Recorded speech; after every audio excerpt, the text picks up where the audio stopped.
2 minutes pour comprendre, aujourd'hui la somatropine. Alors je suis avec le docteur Emmanuel Lecornet-Sokol, vous êtes co-auteur de « Et si c'était hormonal » avec Caroline Balma-Chaminadour. La somatropine, c'est une hormone mais on ne la connaît pas bien celle-là.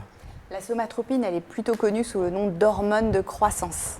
Donc elle est fabriquée au niveau de l'hypophyse, une petite glande qui est à la base du cerveau, et elle va envoyer des messagers dans le corps, et notamment au niveau des os pour les enfants. Et c'est grâce à cette hormone que les os vont grandir et que les enfants grandissent. J'ai pas beaucoup grandi, j'ai pas eu beaucoup de somatropine. Mais je suis sûre que vous en avez eu quand même suffisamment au moins, en particulier donc, au tout début de vie, dans les premiers mois de vie. C'est pour ça que les bébés grandissent si vite la première année. Et puis on a un autre pic au moment de l'adolescence, au moment de la puberté.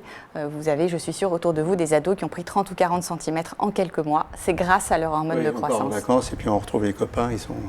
Voilà, c'est ça. Alors cette hormone de croissance, on l'a utilisée aussi justement pour faire grandir les gens? Oui, donc on l'utilise toujours. Alors il y a plusieurs dizaines d'années, on utilisait des extraits donc, qui ont posé beaucoup de problèmes.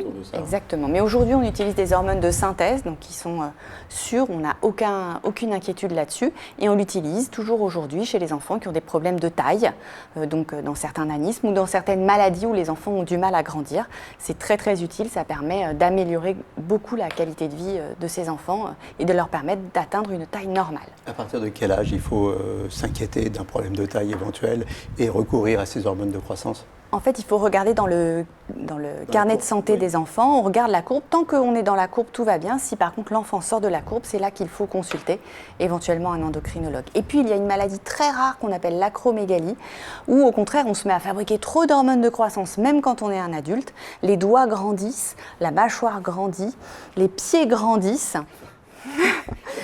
On a des sueurs, des douleurs articulaires et il faut savoir y penser et en parler à son médecin. Voilà, là il faut consulter avant que tout ait vraiment grandi. Merci.